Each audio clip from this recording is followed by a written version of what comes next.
مشاور امنیت ملی در عراق گفت که صدام حسین را به یک درخت باریک در یکی از مراکز شکنجه قدیمی خود در پاکستان شمالی بردند و قبل از ساعت 6 صبح در بغداد وی را به دار آویختند. در ادامه ویدیو با ما همراه باشید.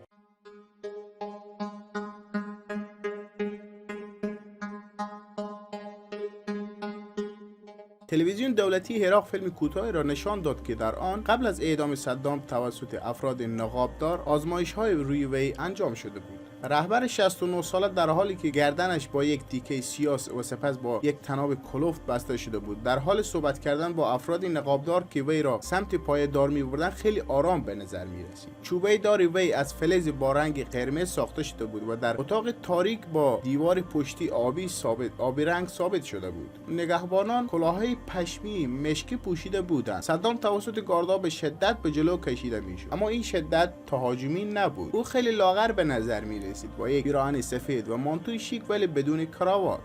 اعضای گروه کوچک از مقامات رسمی که به طور رسمی شاهد اعدام بودند گفتند که صدام در آخرین لحظات قبل از محکوم شدن به جنایات علیه بشریت هیچ نشانه از پشیمانی نشان نداد. در یک سلسله مصاحبه‌های تلویزیونی شاهدان گفتند که صدام حسین تلاشی برای مقاومت در برابر نگهبانان خود نداشته است. یکی از نگهبانان چنین میگوید: او سعی نکرد مقاومت کند. او قرآن را در دست داشت که میخواست برای کسی بفرسته و یا هم شاید برای کسی پیامی بفرسته. از این طریق صدام حسین بدون گفتن هیچ حرفی به پای دار رفت. مصمم و شجاع به نظر می رسید. سرش را به سمت من چرخاند که انگار میخواهد بگوید نترس. این حس خیلی عجیب بود برایم. پس از بردن صدام به چوبه دار نگهبانان میخواستند صورت وی را بپوشاند ولی وی اجازه نداد که کلاهی را سرش بگذارد. نگهبانی که میخواست این کار را بکند قبل از اینکه از وی دور شود نگاهی گذرا به یکدیگر داشتند. با بازماندن چهره صدام حسین موافقت شد و صدام این فرصت را پیدا کرد که آخرین سخنان خود را بگوید.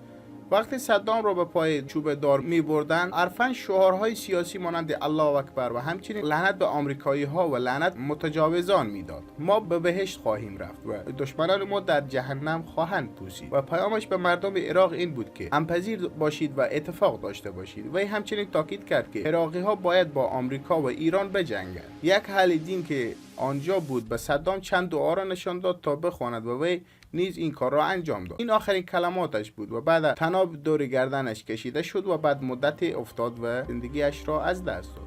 وقتی از او پرسیده شد که آیا صدام انگام مرگ رنج کشید یا خیر، قاضی گفت بلافاصله کشته شد. به خودم شاهد بودم و خیلی ترسناک و وحشتناک بود این صحنه برای من. عبدالمجید تکریتی که با حمله آمریکا به عراق از قدرت سقوط کرد و امروز در دادگاه دوسیل به اعدام محکوم شد. صدام حسین در سال 1937 در روستای الوجه تکرید در کشور عراق به دنیا آمد و 23 سال بر عراق حکومت کرد. صدام حسین زندگی سیاسی خود را در 20 سالگی با پیوستن به حزب بعث آغاز کرد. صدام حسین در سال 1958 به دلیل دست داشتن در سوی قصد به رهبر عراق عبدالکریم قاسم از کشور خارج شد و سالهای تبعید خود را در مصر و سوریه با تحصیل در رشته حقوق گذراند.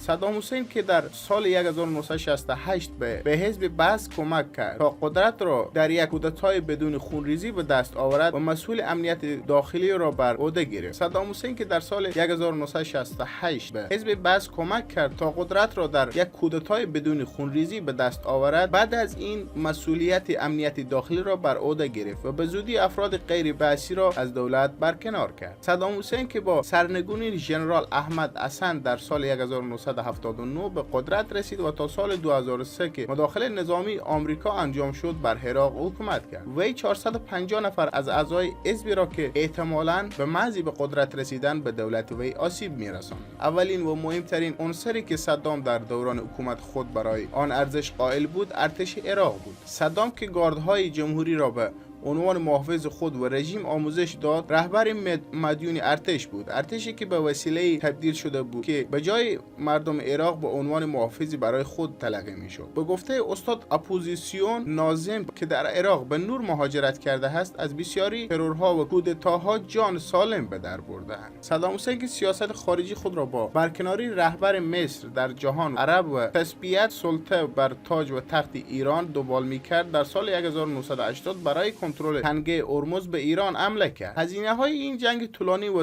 توقف صادرات نفت به طور قابل توجیهی مانع از برنامه توسعه اقتصادی و او شد. عراق در 2 آگوست 1990 به دستور صدام این کشور به کویت حمله کرد که بر اساس آن سازمان ملل در 6 اوت تحریم را علیه این کشور اعلام کرد و در 25 اوت اجازه استفاده از زور را علیه عراق داد. عملیات روبای صحرا که اولین تلاش آمریکا برای سرنگونی صدام بود از 17 ژانویه 1991 آغاز شد. پس از پذیرفتن آتش بس در 28 فوریه توسط بغداد، مناطق پرواز ممنوع در شمال و جنوب ایجاد شد.